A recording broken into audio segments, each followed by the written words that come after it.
오늘 함께 은혜를 나눌 말씀 보겠습니다. 사도행전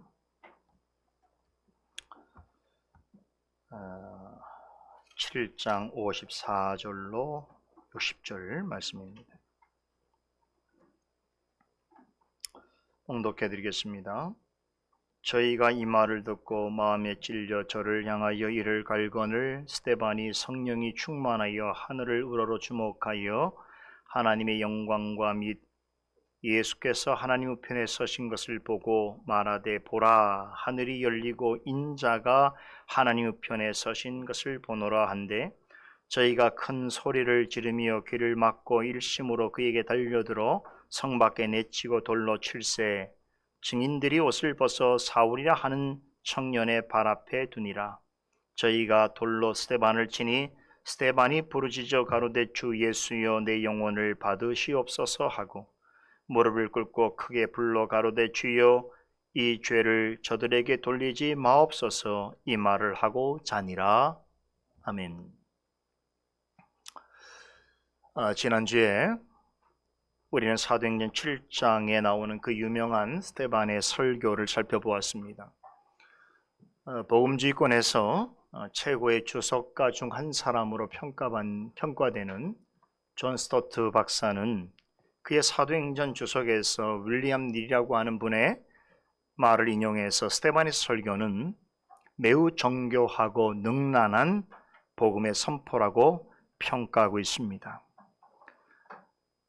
그의 설교를 주목해야 하는 이유는 단지 사도행전에 기록된 20여 개의 설교 중에서 분량이 가장 긴 설교이기 때문이 아닙니다. 기독교 역사의 최초의 순교자가 남긴 복음을 변호한 최초의 변증서적인 성격을 담고 있는 설교이기 때문만도 아닙니다. 혹은 이름 없는 평신도임에도 불구하고 자신을 죽이려고 혈안이 되어 있는 권력자들과 무리들 앞에서 담대하게 복음을 전하였다는 점 때문도 아닙니다. 물론 이런 부분은 그 자체로 대단한 의의를 지니고 있습니다. 교회 역사에 있어서 그가 얼마나 위대한 신앙 위인이었는가를 전해주는데 중요한 자료입니다. 그런데 제가 강서를 통해서 여러분과 함께 나누고자 하는 것은 이러한 점들이 아닙니다.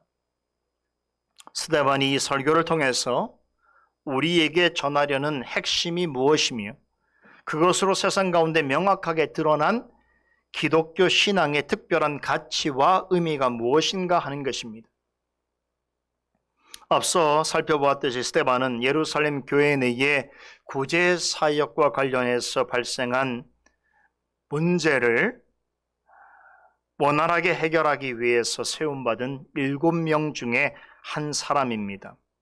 다른 6명과 마찬가지로 예루살렘 교회에 속하여 있는 성도로 성령과 지혜가 충만하고 칭찬받을 만한 뚜렷한 증거를 지니고 있었습니다. 그럼에도 다른 사람들과 구별되는 특별한 점이 있었습니다. 그는 사도들처럼 말씀을 전파하고 기사와 표적을 행했습니다. 누가는 그런 스데반을 가리켜서 성령뿐 아니라 믿음과 지혜와 은혜와 권능이 충만한 사람이라고 전합니다. 하나님께서는 당신이 기뻐하시는 보다 큰 일을 이루시기 위해서 그에게 좀 더 특별한 은총과 능력을 더하여 주셨습니다.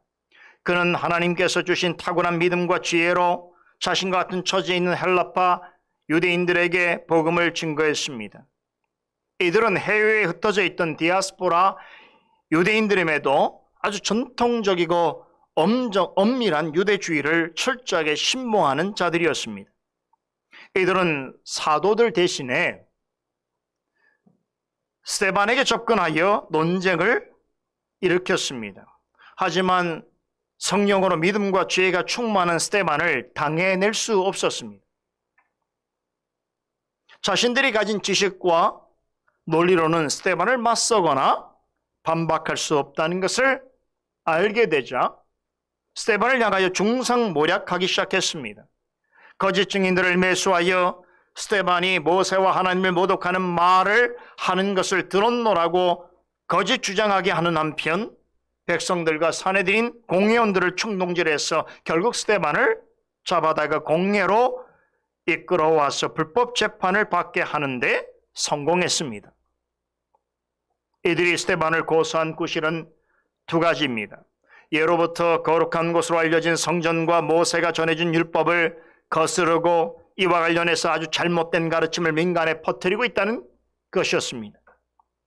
이로써 스데반은 하나님과 모세를 모독하는 죄를 범하였다는 것이지요. 다시 말해서 스데반에게 적용된 죄는 신성 모독죄입니다. 그런데 대단히 아이러니하게도 얼마 전에 예수님도 그와 동일한 죄과로 고소를 당하여 십자가 처형당했습니다. 대적자들은 예수님에게 적용된 처벌이 스데반에게도 내려지기를 바랬습니다. 거짓 증인들이 내세운 고소 사실을 들은 사내들인 법정의 최고 재판장인 대제사장은 단도직입적으로 스데반에게 이것이 사실이냐고 물었습니다. 지난주 살펴봤던 7장 2절로 53절의 말씀은 이 질문에 대한 스데반의 답변입니다. 지난주에도 말씀을 드렸습니다만 놀라운 것은 스데반은 자신을 중상모략하는 자들에 대한 어떤 배신감과 억울함을 한마디도 토로하지 않았습니다. 자신의 무죄를 주장하지도 않았습니다. 다만 처음부터 끝까지 구약 성경에 기록된 유대인들의 조상들의 행적과 이스라엘 역사를 인용하여서 저들이 제기한 고소 내용이 참으로 잘못되었다는 것과 또한 저들이 확신하고 있는 성경과 율법에 대한 개념은 심히 그릇되었다는 것을 명명백백하게 증명하고자 했습니다.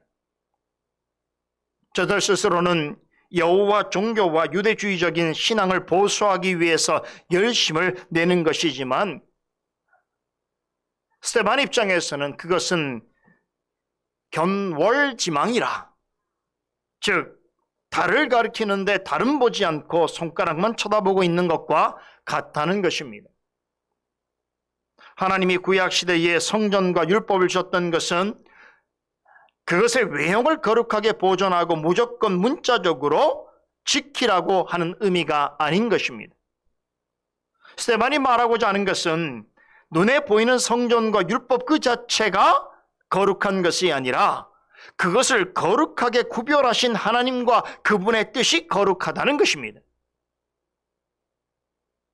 그런데 스데반 고소자들은 성전과 율법 자체를 거룩한 것으로 여겼습니다. 따라서 예루살렘 성전을 생명처럼 소중히 여기고 율법이 없는 이방인들과 자신들처럼 율법을 지키지 않는 모든 이들을 무시하고 정죄했습니다.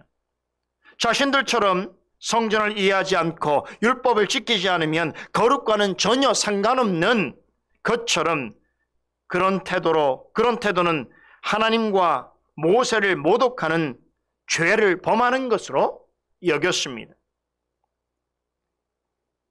이것이 바로 바리새적인 주장입니다.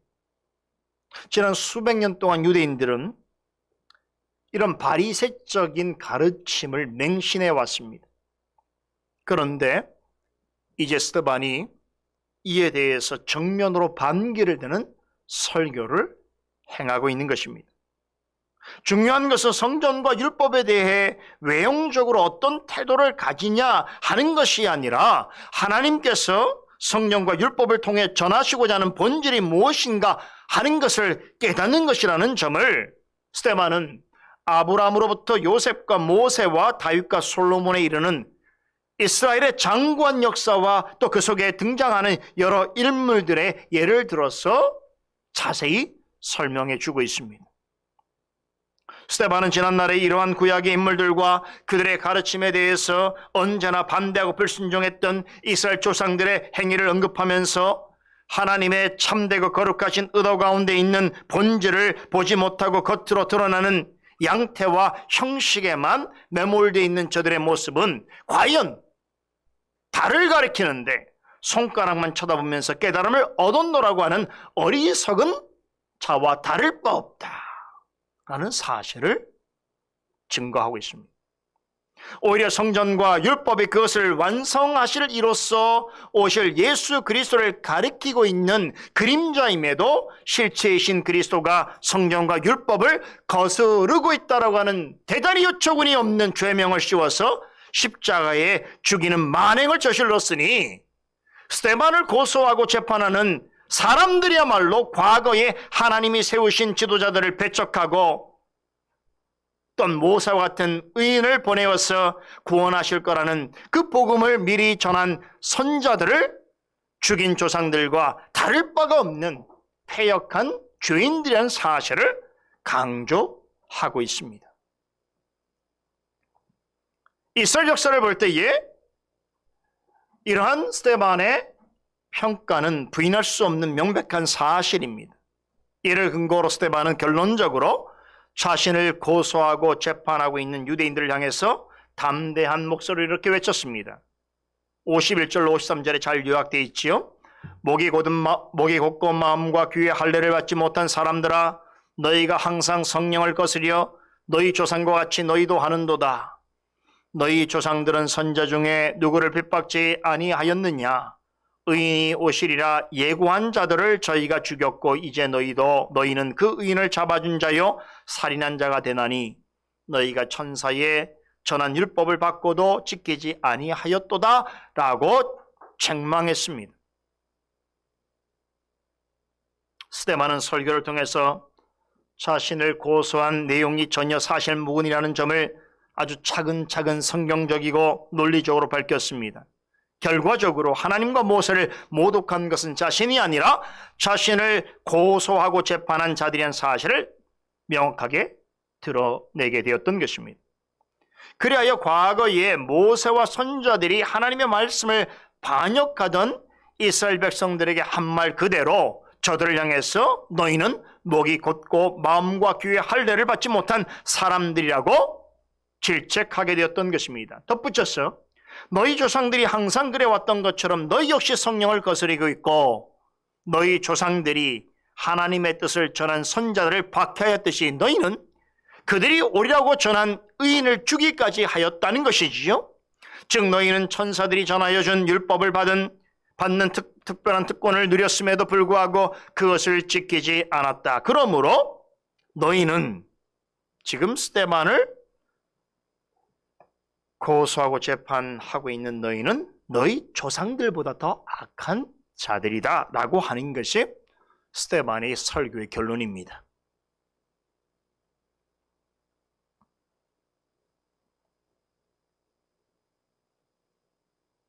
굉장히 논리적이죠. 굉장히 사실적이고 근거적이죠. 성령이 충만한 사람의 설교가 이런 거예요. 오늘 본문은 이 말이 쓴 이후에 스데반에게 일어난 일을 전해주고 있습니다. 지금까지의 스데반의 설교가 예수 그리스도를 향한 하나님의 뜻이 무엇이었는가를 전한 가르침이었다면 이어서 스데반에게 일어난 일에 대한 기록은 하나님이 보내신 참되고 유일한 구원자여 구주이신 그리스도를 믿고 따르는 기독교 신앙이란 과연 무엇인가를 아주 생생한 기록을 통해서 전달해 주고 있습니다. 여러분도 아시다시피 오늘 본문은 스데반이 순교하는 모습을 전하고 있습니다. 스데반의 순교 이야기를 들어보지 못한 분은 아마 없을 것입니다. 또 스데반의 죽음에 대해서 대한 내러티브를 이해하지 못할 분도 없을 것입니다.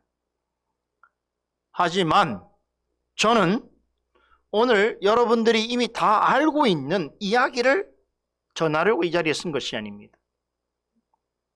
그 어떤 모습으로 죽었으며 그것은 참으로 안타까운 일이라고 하는 정도는 어린 아이라도 공감할 수 있는 내용입니다. 제가 오늘 여러분과 나누고자 하는 것은 이런 이야기가 아닙니다.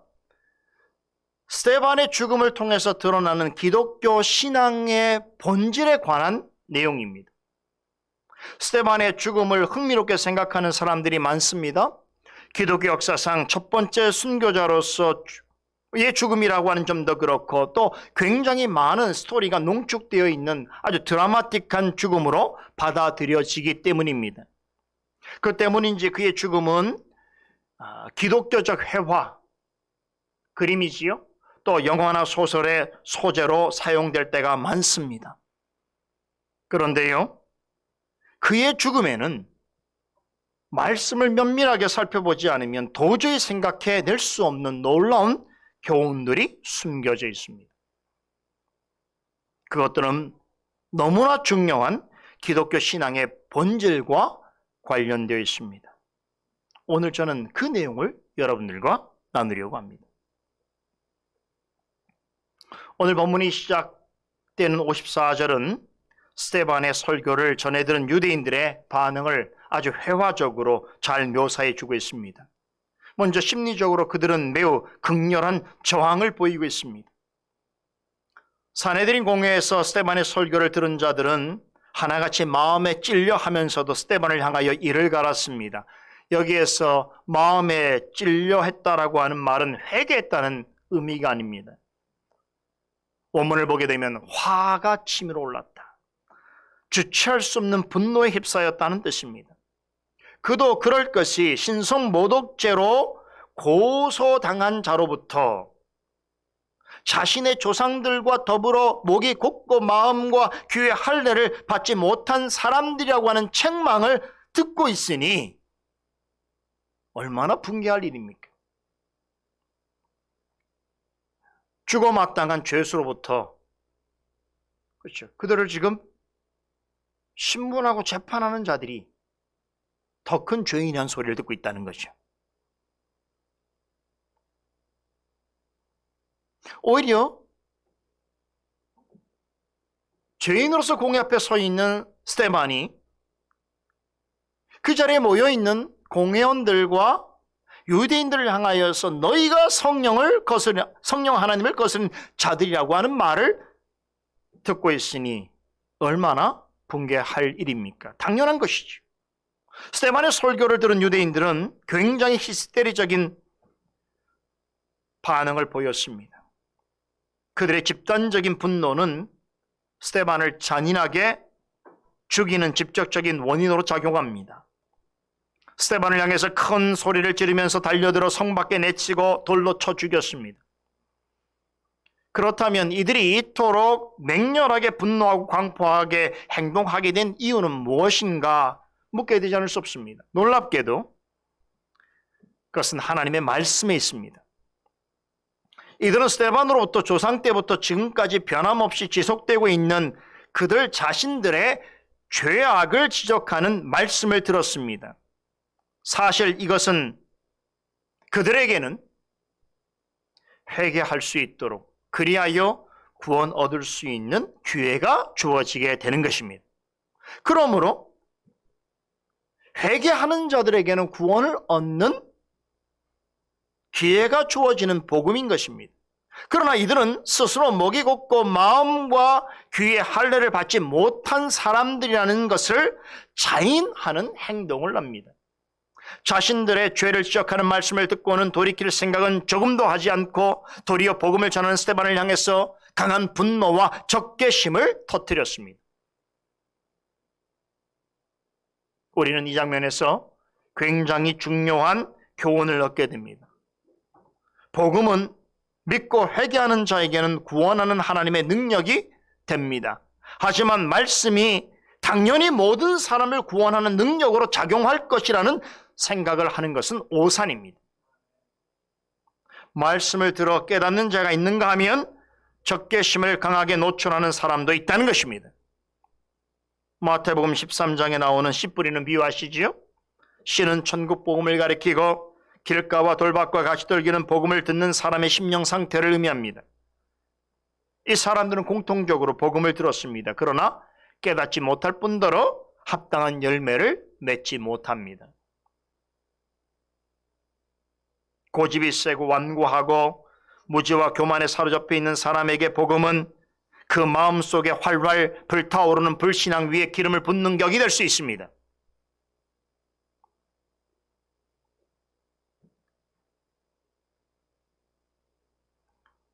오전 잠언 해석을 할 때 하나님께서 모세를 찾아간 장면을 통해서 여호와를 경외함이라는 것이 어떤 것인지에 대해서 말씀을 드렸는데, 그 이후에 모세가 애굽의 바로 왕에게 찾아가서 자신이 들은 하나님의 말씀을 전할 때에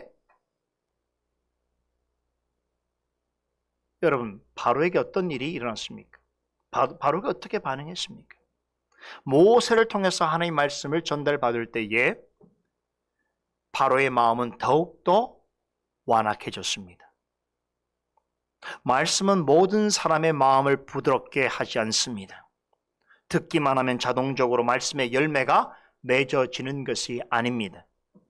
앞서 사도행전에서 만나본 초대교회 성도들과 산헤드린 공의원들을 떠올려 보세요. 성도들은 사도들이 전하는 말씀을 듣고 하나님을 두려워하게 되었고 하나님을 찬송하고 경배했습니다. 하지만 공회원들은 말씀을 듣고는 마음이 더욱 강팍해졌습니다. 사도들이 그리스도의 복음을 전하는 것을 너무나 싫어해서 몇 차례나 잡아 가두고 매를 때리고 석방할 때도 더는 예수의 이름으로 무엇을 전하거나 예수에 관하여서 아무것도 가르치지 말라고 위협했습니다. 복음을 전하기만 하면 듣는 사람의 마음이 부드럽게 되어지고 자신의 잘못을 인정하게 되고 건전한 생각을 갖게 될 것이라고 하는 생각은 착각입니다. 하나님의 말씀을 들을 때에 산헤드린 공회원들 같이 반응을 보이는 자들이 있습니다. 말씀이 자기 자신을 돌아보게 하고 은혜로 구원 얻을 기회를 제공하는데도 오히려 그 복음에 대하여서 복음을 전하는 자에 대해서 분노하고 적개심을 표출하는 사람들도 많습니다. 이것이 복음 앞에 서 있는 사람들의 현실입니다. 최근에 우리는 주일 오후에 하이델베르크 요리문답 해설을 시간 통해서 천국 열쇠에 대해서 공부하고 있죠. 오늘 오후에도 이 부분을 더 공부하게 됩니다. 여기서도 이와 유사한 교훈을 우리는 배우게 됩니다. 예수님께서 교회에 주신 두 가지 열쇠 중에서 첫 번째이면서 가장 중요한 열쇠가 있다고 했죠. 그게 뭡니까? 거룩한 복음의 강설입니다. 요리문답은 복음의 강설이 어떤 사람에게는 천국이 열리게도 하고 어떤 사람에게는 닫히게도 한다고 가르치고 있습니다. 그러니까 참 믿음으로 복음의 약속을 받아들일 때는 말씀을 통해서 천국이 열리지만 말씀을 듣는 자리에 있어도 깨닫지 못하고 돌이키지 않는 모든 불신자와 외식하는 자들에게 있어서는 복음은 오히려 그들에게 천국이 닫히게 하는 결과를 가져온다는 것입니다. 이러한 교훈을 종합해 볼 때에 스데반의 설교를 들은 자들이 마음에 찔려 저를 향해서 이를 가는 모습은 너무나 자연스러운 현상이라 할 수 있습니다. 그런데 전혀 예상치 못한 바가 아님에도 만일에 우리가 직접적으로 이런 류의 사람들의 반응을 경험하게 된다면 어떻게 될까요? 우리는 어떤 마음이 들까요? 아마도 대단히 마음이 위축되어지고 좌절할 것입니다. 여러분도 그런 경험이 있을 거라고 생각됩니다. 내 딴에는 너무나 좋은 말씀이어서 이 말씀을 참 귀한 마음으로 전달했는데 그 말씀을 들은 상대방은 전혀 내 예상과 다른 행동을 한단 말이에요. 심지어는 나를 겸연쩍게 할 뿐만 아니라 당혹스럽게 하는 말과 태도와 표정을 취할 때에 우리는 그 일 앞에서 위축되고 좌절할 수밖에 없는 것이지요. 그래서 어떤 생각이 들까요? 이 사람에게는 더는 말씀을 전할 수 없겠구나.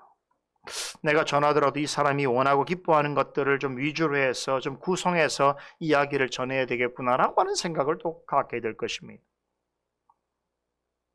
여러분, 기독교 복음이 우리에게는 생명처럼 소중한 것이지만 세상의 대부분의 사람들에게 있어서는 하등 의미가 없는 것입니다.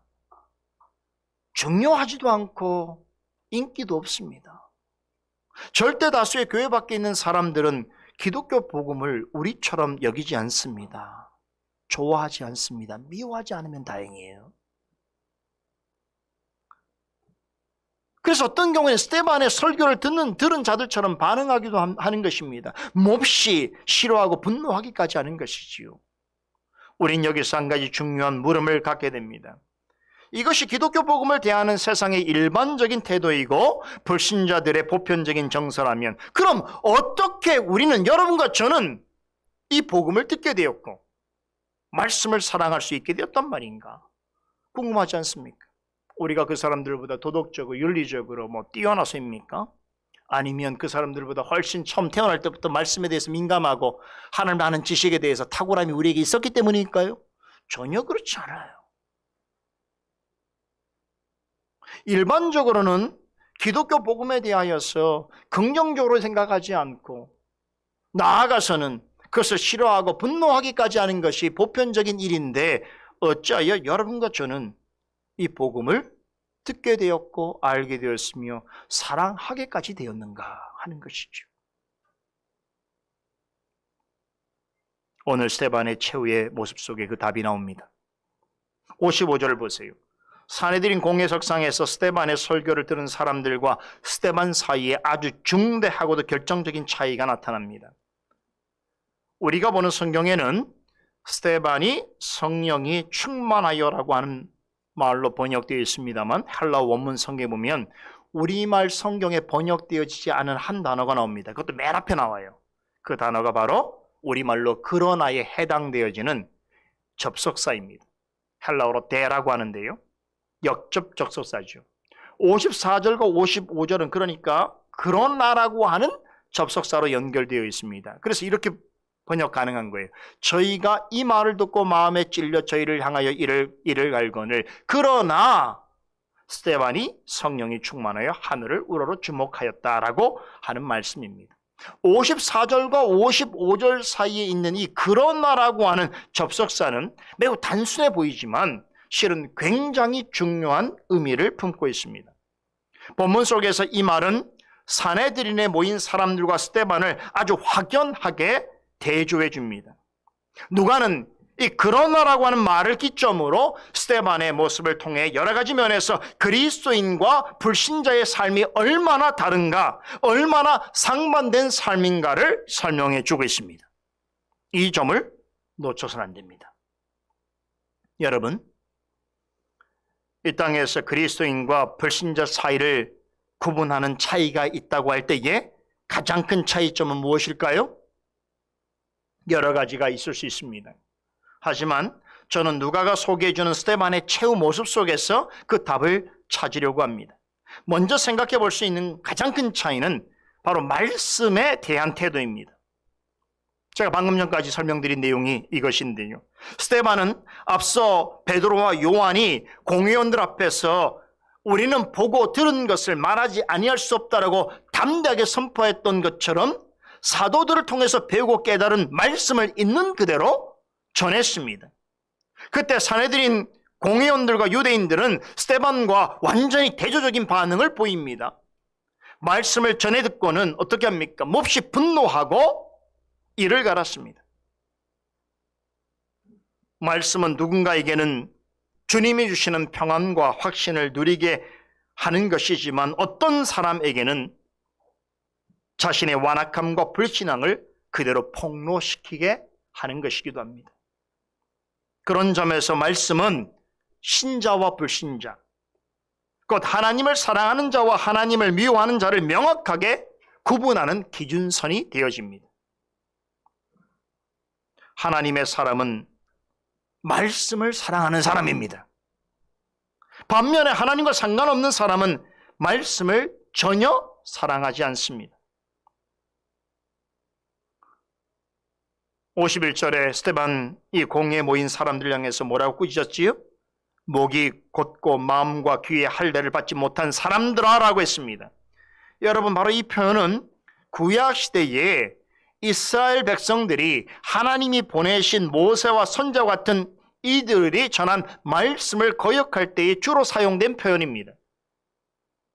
이스라엘 백성은 하나님의 말씀을 늘 듣는 자리에 있었습니다.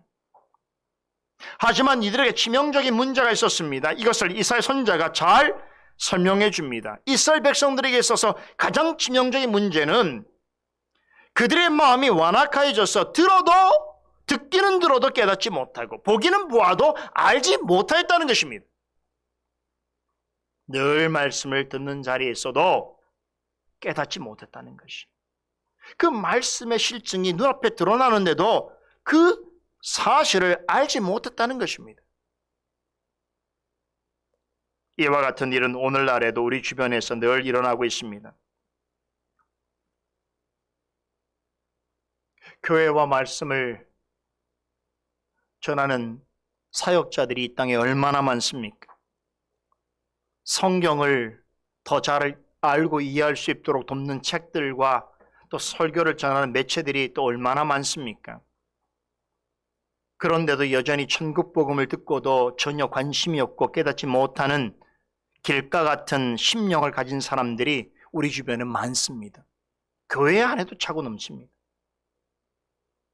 경우에 따라서 말씀을 즐겁게 듣기도 하지만 믿음의 뿌리가 없어서 조그마한 어려움과 핍박을 당하면 금방 넘어지는 돌박 같은 사람들 또한 많습니다.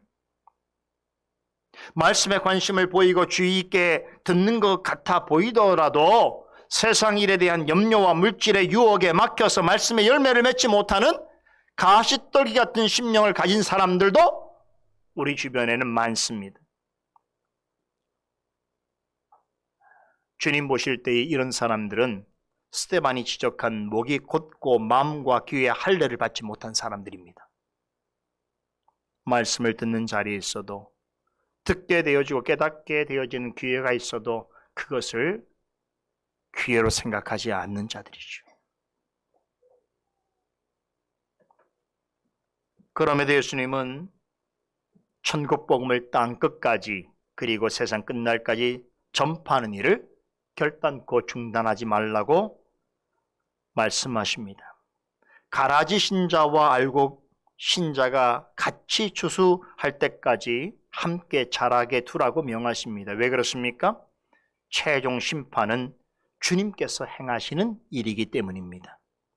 교회는 주님이 다시 오실 때까지 때를 얻든지 못 얻든지 말씀을 전파하는 사명을 감당해야 됩니다. 이것이 교회에 주어진 가장 우선순위적인 중요한 사명이지요. 그것을 사도행전 앞서 우리가 있는 교훈들을 통해서 살펴보았습니다.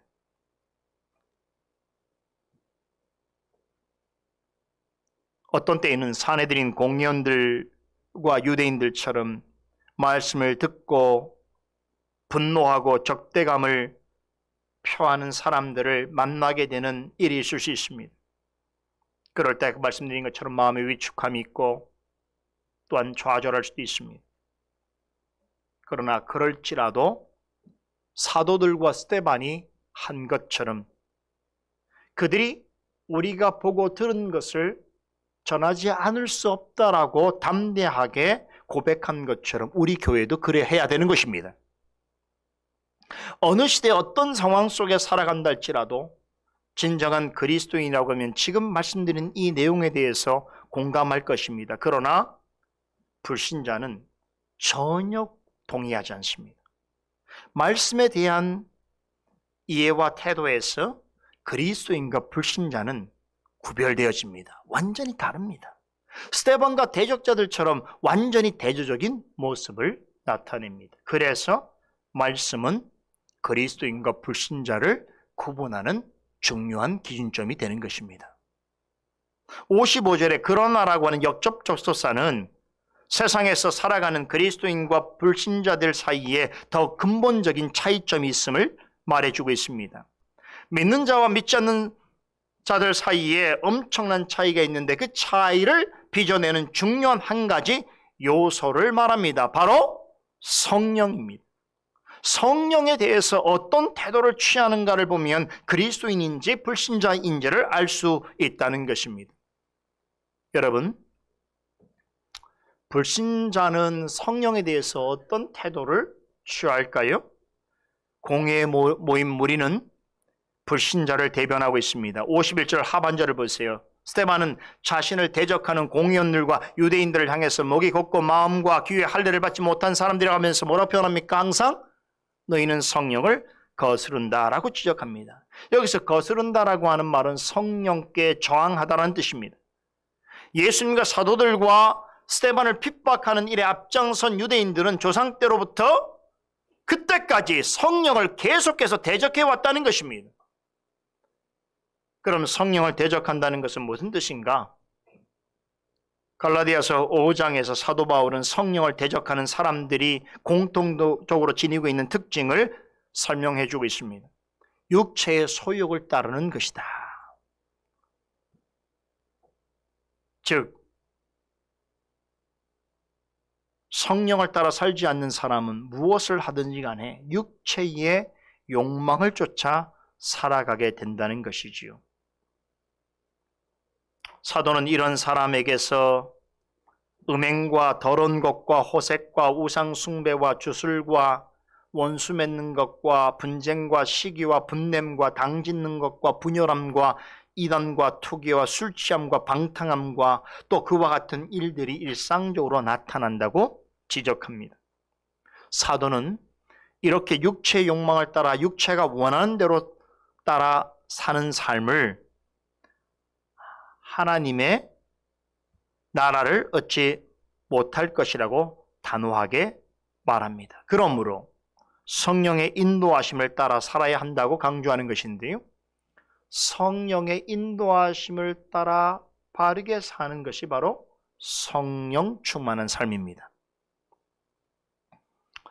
세상에서 유일하게 성령의 인도하심을 따라 성령 충만한 삶을 사는 한 종류의 사람이 있습니다. 누구입니까? 바로 그리스도인밖에 없습니다.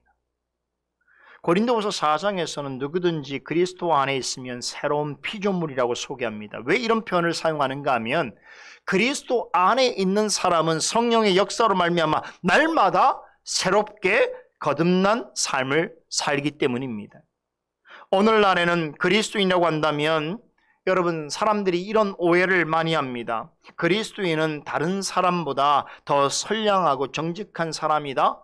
그리스도인은 다른 사람을 돕고 남들에게 유익을 주는 사람이라고 생각합니다. 이것을 세상에서는 그리스도인이라고 그렇게 정의 내립니다.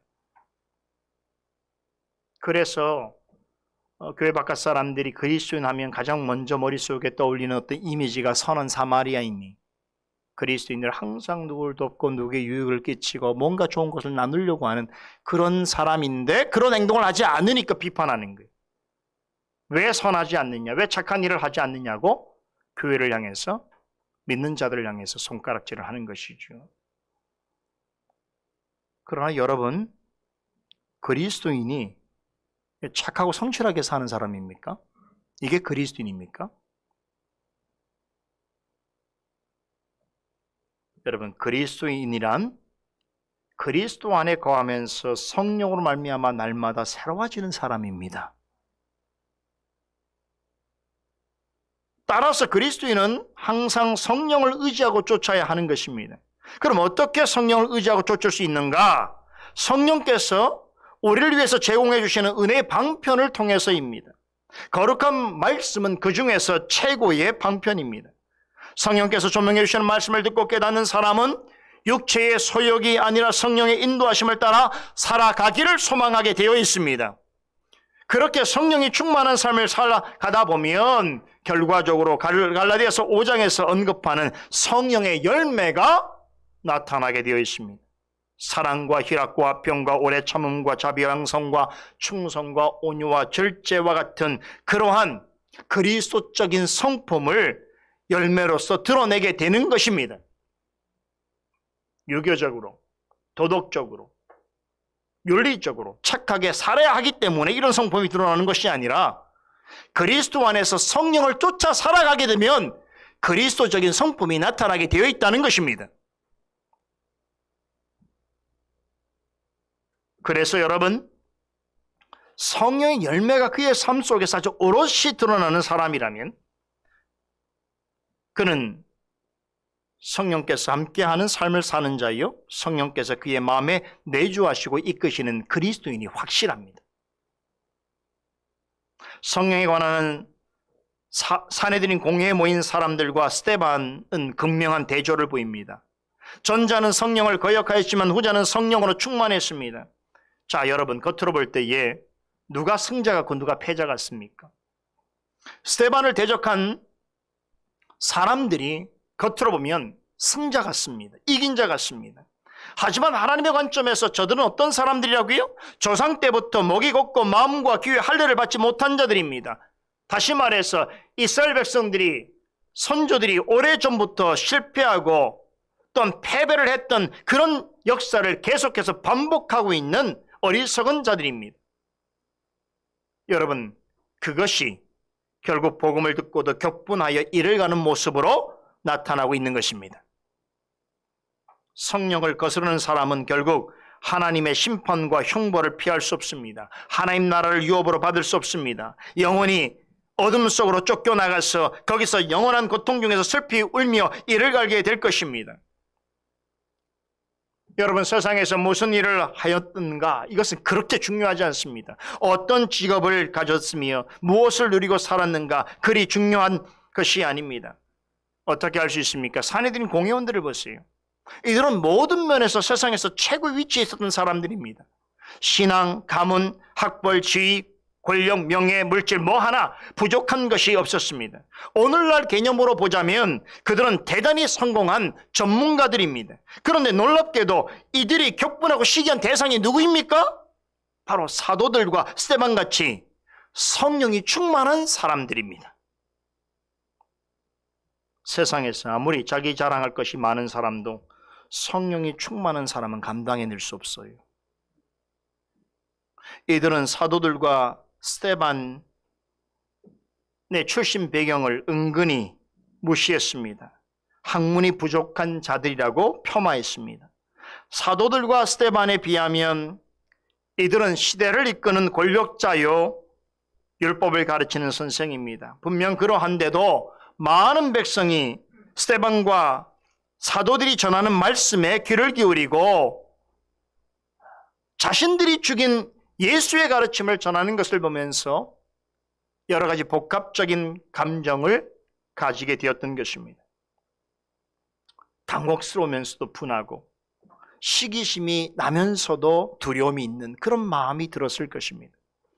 그래서 그들을 계속해서 잡아 감옥에 가두고 신문하고 협박하고 심지어는 거짓 증인들을 내세워서 중상모략하고 큰 곤경에 빠뜨리게 했던 것입니다. 여러분, 흥미로운 사실은 이들은 사도들이 전하는 몇 차례 설교를 이미 다 들었습니다. 공회에서 스데반이 전하는 설교 전문을 다 들었습니다. 그런데도 똑같은 반응을 보였습니다. 분개하고 분노했습니다. 더 심각한 일이 있습니다.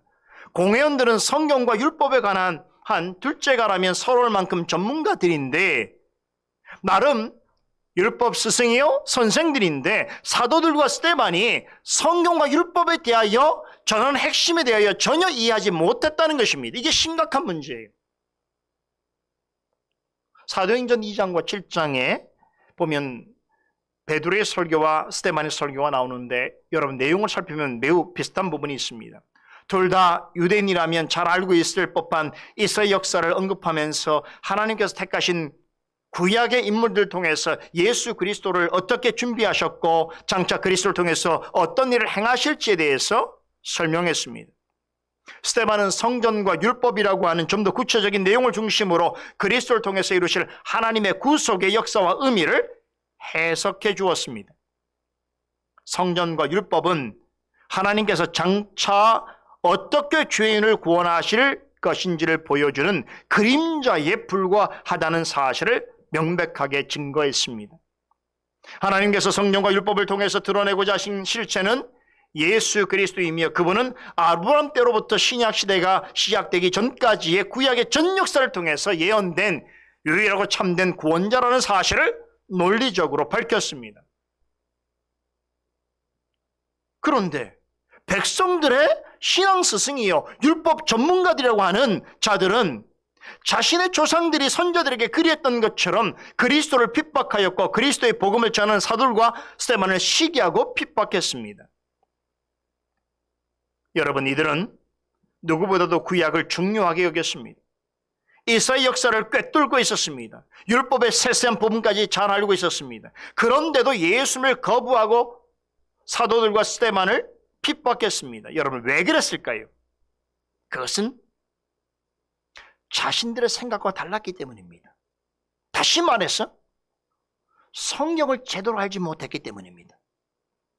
이들은 유대인이라는 사실을 크게 자랑했습니다. 자기 나라의 역사를 매우 높이 평가했습니다. 율법에 대한 특심함이 있어서 수많은 규례와 규칙들을 만들었습니다. 그런데 이들에게는 치명적인 문제가 있었습니다. 이것들을 하나님의 관점에서 바라보지 못하고 이해하지 못했다는 것입니다. 하나님께서 가리키는 다른 보지 않은 채 손가락 끝을 보고 그것이 하나님의 뜻이라고 확신했습니다. 그 결과 성경의 가르침들을 오해하고 왜곡하게 되었던 것입니다. 오늘날에도 교회 안팎에 이런 류의 사람들이 많습니다. 입으로는 성경을 매우 중요하게 여기고 그렇게 취급하고 하는 것처럼 보이고 또 복음을 전하는 것을 사명으로 생각하는 것처럼 보여지지만 실상 그들이 하는 일들을 자세히 들여다보면 아주 성경과 교리에 대한 아주 기본적인 이해조차 없이 성경을 자기 생각과 자기 사상을 펼치는 근거로 삼는 사람들이 많습니다. 그런 설교를 자꾸 들으면 안 돼요. 그럼 혼선이 와요. 모든 설교가 좋은 설교가 아닙니다. 구별해야 합니다. 더 심한 경우는요, 가장 심한 경우는 성경을 하나님의 말씀이라고 목소리를 높이면서도 귀에 걸면 귀고리, 코에 걸면 코고리식으로 해석하는 것이죠. 이혈령 비혈령 하는 것입니다. 말 그대로 성경 해석의 원리 원칙도 없이 자기가 하고 싶은 대로 생각하는 대로 내지르고 싶은 대로 성경을 해석한다는 것이. 그래서 베드로후서 1장 20절에서 21절에 보게 되면 성경 해석의 기본 원칙이 제시되어 있습니다. 이렇게 말씀합니다. 먼저 할 것은 성경의 모든 예언은 사사로이 풀 것이 아니니 예언은 언제든지 사람의 뜻으로 낸 것이 아니요 오직 성령의 감동하심을 받은 사람들이 하나님께 받아 말한 것임이니라 라고 말씀합니다. 여러분 누구든지 글만 읽을 수 있다면 성경의 구문을 읽을 줄 알고 또 좀 열심히 있으면 성경에 있는 단어들을 찾아다가 이해할 수 있습니다. 그러나 그렇게 하는 것과 하나님의 뜻에 성경을 올바르게 해석하는 것은 하늘과 땅만큼의 큰 차이가 있는 것입니다. 그래서 성경은 결코 사사로이 해석하면 안 된다. 개인적이고 주관적인 해석을 하면 안 된다는 것이지요. 왜 그렇습니까? 성경은 사람의 뜻으로 만든 책이 아니기 때문입니다. 성경은 성령의 감동하심을 받은 사람들을 통하여 기록하여 전해주신 유일무이한 책입니다.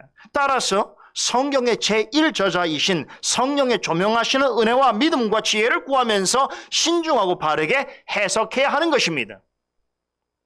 스데반과 산헤드린 공회원들은 같은 구약의 인물과 역사를 바라보면서 전혀 다르게 해석했습니다. 많은 부분에서 차이가 나지만 스데반은 자신이 고소당한 혐의인 성전과 율법 두 가지 문제에 집중해서 그 차이를 잘 설명해 주고 있습니다.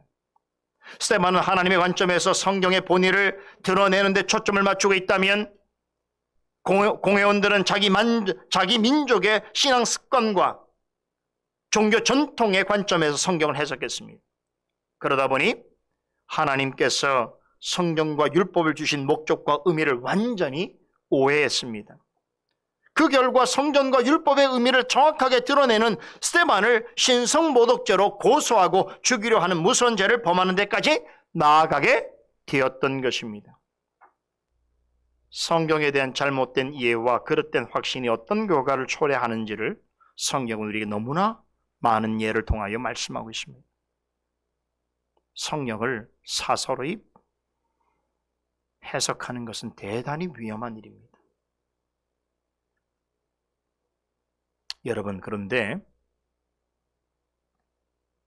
이 모습이 어떤 사람의 모습이에요? 성경을 가지고 있는 불신자의 모습인 것이죠. 성경 말씀을 듣고 있는 불신자의 모습입니다. 성경을 보면서도 얼마든지 불신앙적인 사람이 될 수 있습니다. 말씀을 전하고 배움을 가져도 얼마든지 무지한 자가 될 수 있습니다. 지금 제가 전하고자 하는 교훈의 요지는 이것입니다. 성령이 충만하다는 것은 곧 성경을 바르게 이해하는 것입니다. 만약에 눈에 보이는 성전을 절대적으로 신성시한다든가 율법을 지킴으로 구원을 받는다는 이러한 주장에 동의한다면 이것은 성경을 심히 왜곡하는 것입니다. 진정한 그리스도인은 이처럼 성경을 왜곡하는 일에 동조해서는 안 됩니다. 그러면 성령으로 충만해질 수 없습니다. 성령은 오직 진리만을 전하시고 가르치시는 진리의 영이시기 때문입니다. 성령 충만한 사람은 모든 진리 가운데로 인도함을 받습니다. 진리를 깨닫기에 힘쓰고 진리에 머물기를 좋아합니다. 그러하기 위해서 은혜의 방편을 올바르게 활용하기 위해서 애를 써야 됩니다. 이것이 성령 충만한 사람의 태도인 것이죠. 산헤드린 공회에 모인 자들과 스데반 사이에 극심한 대조를 이루는 또 다른 광경이 있습니다. 스데반의 증거에 산헤드린 공회에 모인 무리들은 극렬하게 저항했습니다. 57절에 보면 저희는 큰 소리를 지르며 귀를 막고서 돌진하여 스데반을 성 밖으로 내치고 돌로 내리쳤습니다. 여러분, 이런 무섭고도 급박한 상황 속에서 스데반이 어떤 태도를 취하는지 주목해 보세요. 그는 어떤 태도를 취합니까? 눈을 들어서 하늘을 바라보며 부르짖습니다.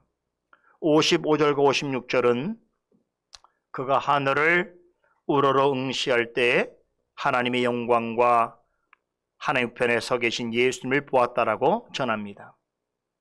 실제로 스데반이 목격한 것을 기록한 것인지 아니면 하나님께서 보여주신 환상인지는 정확하게 알 수 없습니다. 아마 그가 보았다라고 하더라도 이 육신의 눈으로서가 아니라 믿음의 눈으로 본 것으로 이해하는 것이 옳습니다.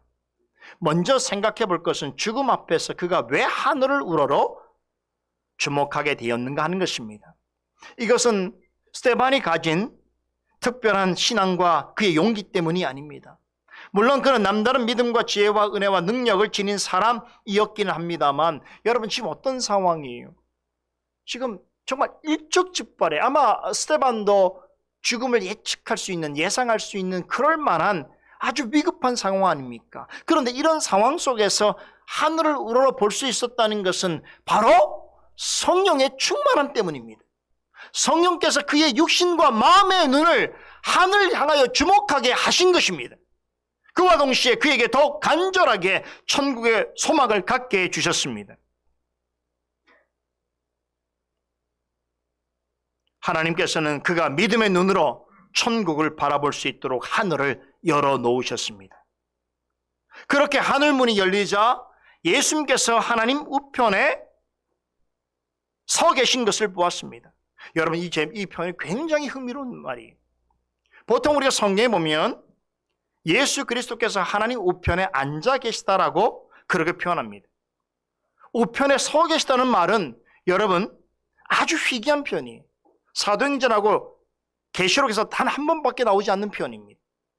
다 우편의 좌정에 계시고 앉아 계시는 거죠.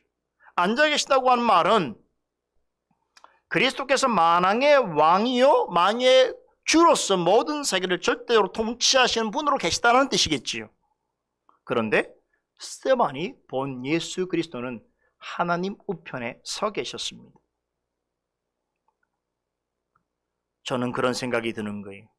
마치 이제 곧 자신을 위하여 죽음을 맞게 될 스데반의 천국 입성을 기다리다 하듯이 반갑게 그를 맞이하기라도 준비하듯이 그렇게 서 계셨던 것이죠. 서 계시다라는 말은 재판장에서 억울한 일을 당한 자를 변호하는 재판관의 모습을 연상시킵니다. 그렇습니다. 예수님께서는 자신을 위하여 극심한 고통 가운데 구약 선자들처럼 돌에 맞아 죽게 될 스데반을 변호하고 계시는 것입니다. 너의 잘못이 아니야. 네가 잘못 때문에 그렇게 된 것도 아니야. 그리고 이것은 비참한 죽음이 아니야. 그렇게 위로하시기 위하여 서 계셨던 것입니다. 얼마 전에 예수님도 이와 같은 죽음을 당하셨지요. 이 사실은요, 얼마 전에 예수님 같은 죽음을 그대로 당하게 되어지는 이 스데반에 대한 예수님의 마음이 어땠을까 생각해 보십시오. 아마도 무한한 긍휼과 측은지심을 가지고 계셨을 것입니다. 왜냐하면 나와 같은 지금 죽음을 당하는 자를 지금 목격하고 계시는 것이잖아요. 바라보고 계시잖아요. 이 말은 예수님께서 하나님 우편에 서 계셨다는 것은 이제 곧 영원히 하나님의 품에 안길 사랑하는 자녀를 맞이할 모든 준비를 다 마치셨다 라는 뜻이기도 합니다. 저는 그렇게 해석합니다. 여기서 누가는 하나님 우편에 서 계신 예수님을 뭐라고 표현합니까? 인자라고 말합니다. 인자는 사람의 아들이라는 뜻이지요.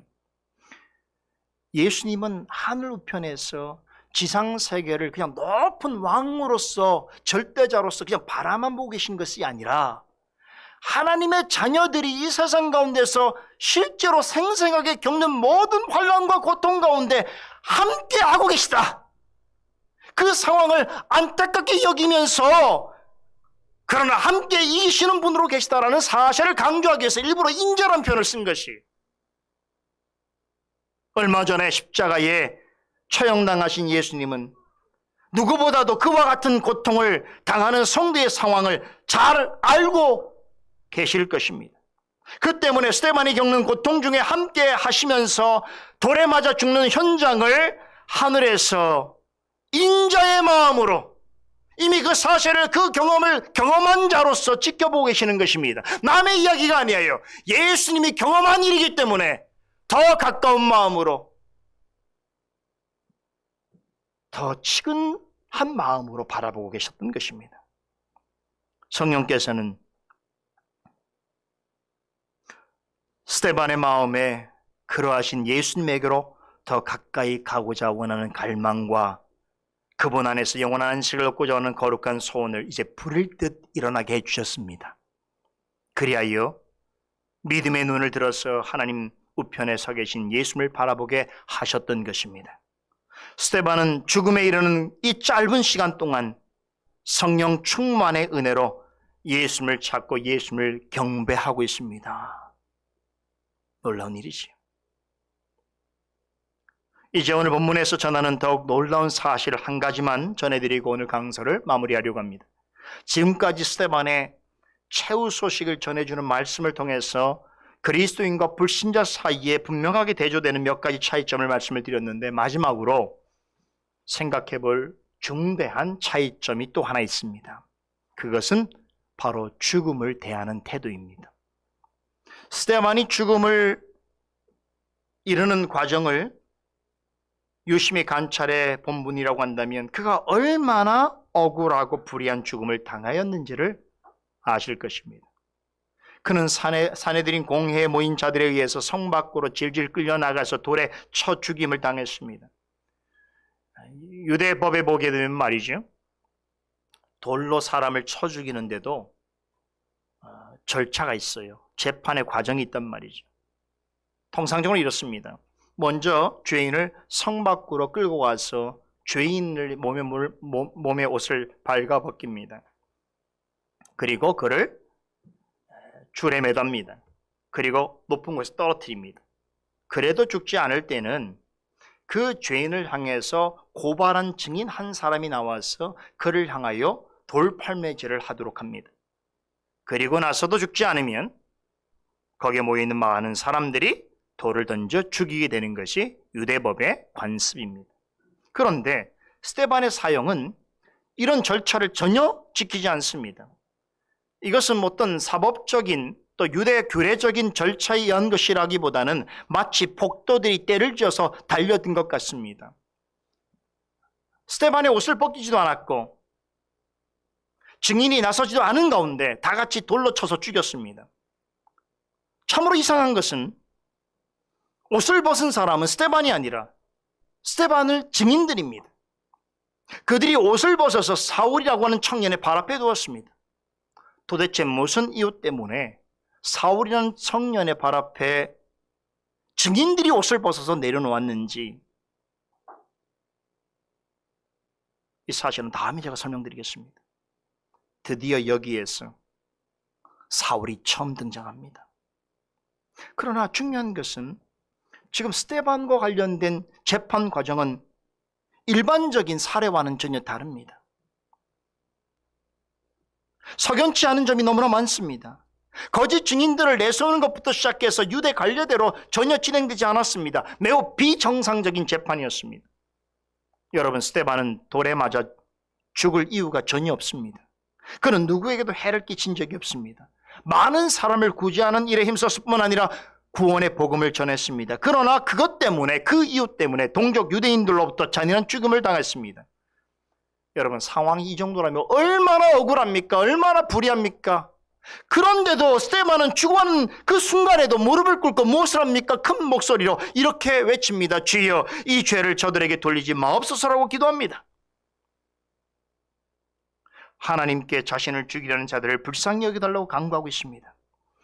참으로 억울하고 비참하게 죽어가는 중에도 그의 마음에는 죄인들을 향한, 원수를 향한 자비와 긍휼이 넘쳐났습니다.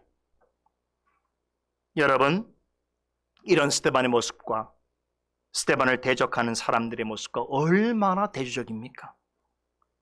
저들은 죄 없는 스데반을 온갖 불법과 불의를 동원해서 비정하고 광포하게 죽이려 했습니다. 그러나 스데반은 죽어가는 중에도 저들을 불쌍히 여겨주시기를 하나님께 간구했습니다. 스데반의 기도는 놀랍게도 얼마 전에 예수님께서 십자가 위에서 몸서 행하신 기도와 동일합니다. 예수님께서 십자가 상에서 자신을 죽이려고 하는 자들을 바라보시면서 이렇게 하늘을 우러러 기도하셨습니다. 아버지여, 저희를 사하여 주옵소서. 자기의 하는 일을 알지 못하나이다 라고 기도했습니다. 여러분, 이것이 기독교의 본질이고 참 그리스도인다운 모습인 것입니다.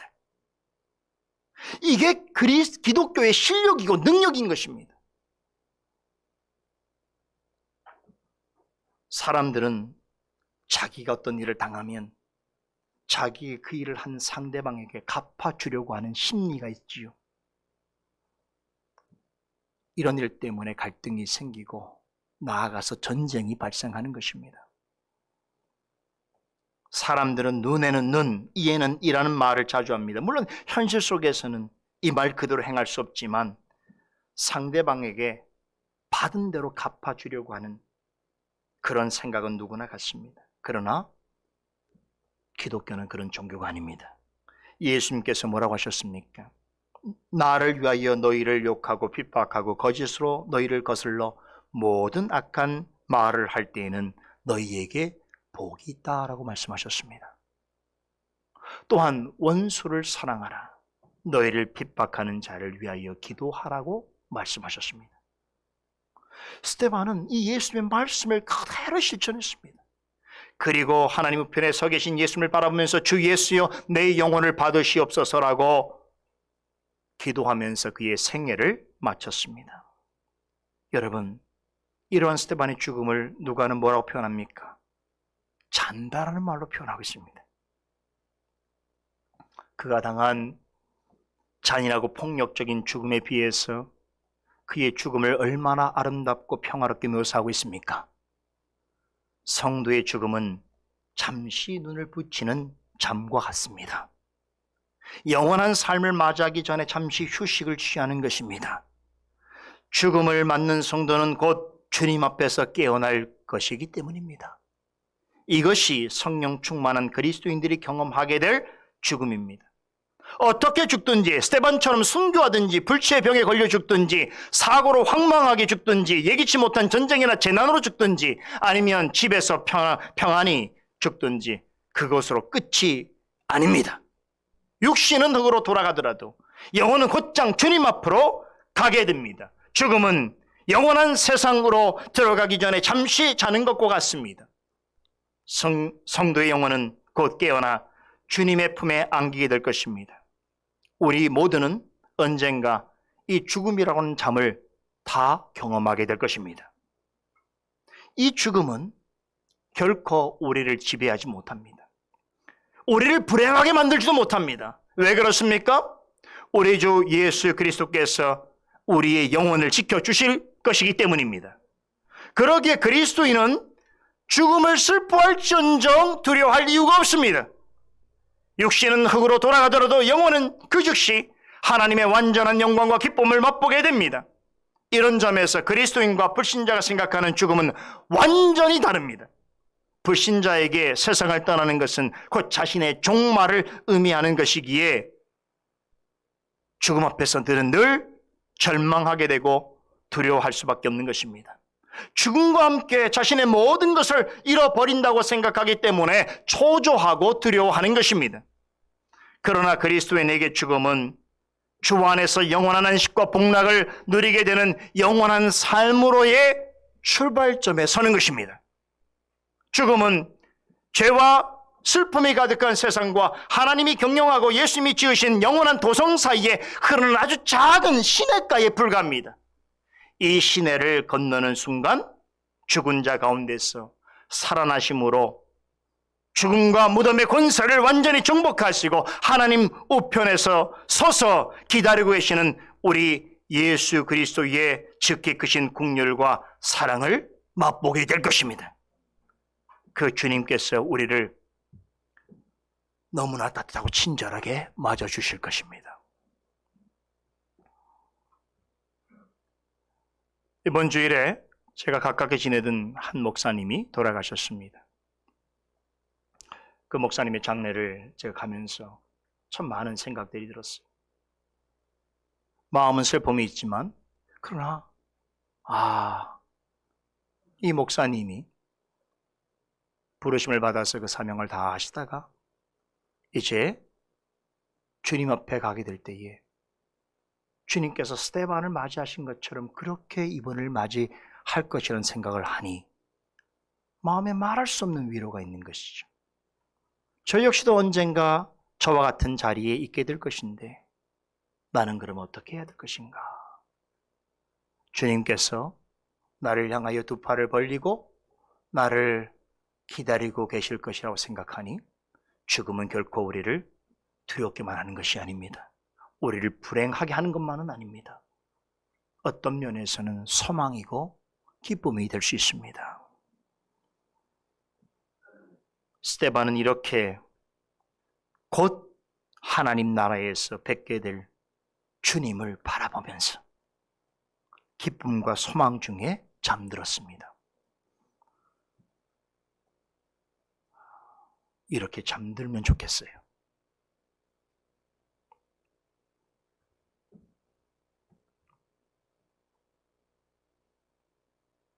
여러분, 스데반의 죽음은 모든 그리스도인들이 맞게 될 가장 완벽한 죽음의 본보기를 우리에게 보여주고 있습니다.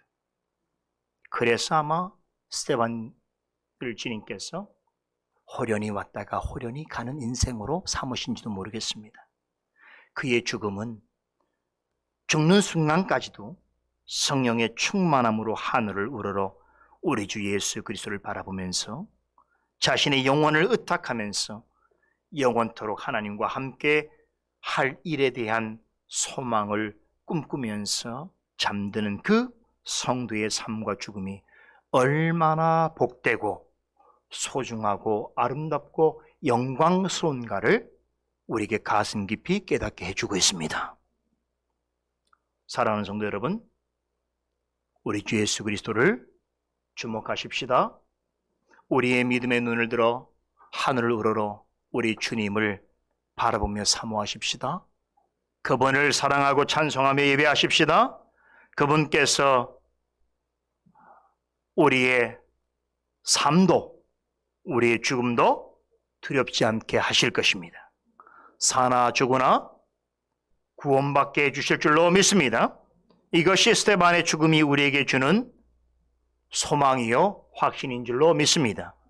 기도하십시다. 거룩하신 하나님, 오늘 귀한 말씀을 통해서 스데반이 참으로 참남이 죽어가는 중에도 성령의 충만함으로 하늘을 우러러 우리 주 예수 그리스도를 바라보며 참으로 그리스도께서 허락하시는 그 소망과 기쁨과 감사를 잃지 않고 앞으로 오게 될 모든 시대에 그리스도인을 향하여 하나님 안에서 가장 아름답고 완벽한 죽음의 본보기로서의 모습을 보여주므로 우리 또한 우리 인생의 마지막 순간을 맞을 때에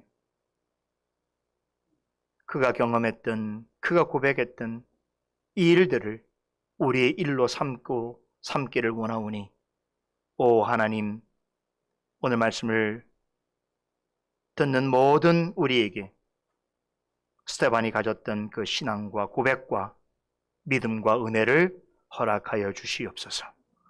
하나님께서 이 땅 동안 살게 하실 동안 우리에게 주신 참으로 값지고 중요한 사명이 있는 줄 알고 그것을 주님께서 부르시는 날까지 참으로 정직하고 착하고 충성스럽고 지혜롭게 감당하다가 주님께서 부르시는 그날 영광 중에 하나님의 품에 안길 수 있는 우리 모두가 되게 하여 주시옵소서. 이것이 우리의 사나 죽으나 우리에게 소망과 확신이 되게 하여 주시옵소서. 감사드리며 예수 그리스도 이름으로 기도드리옵나이다. 아멘.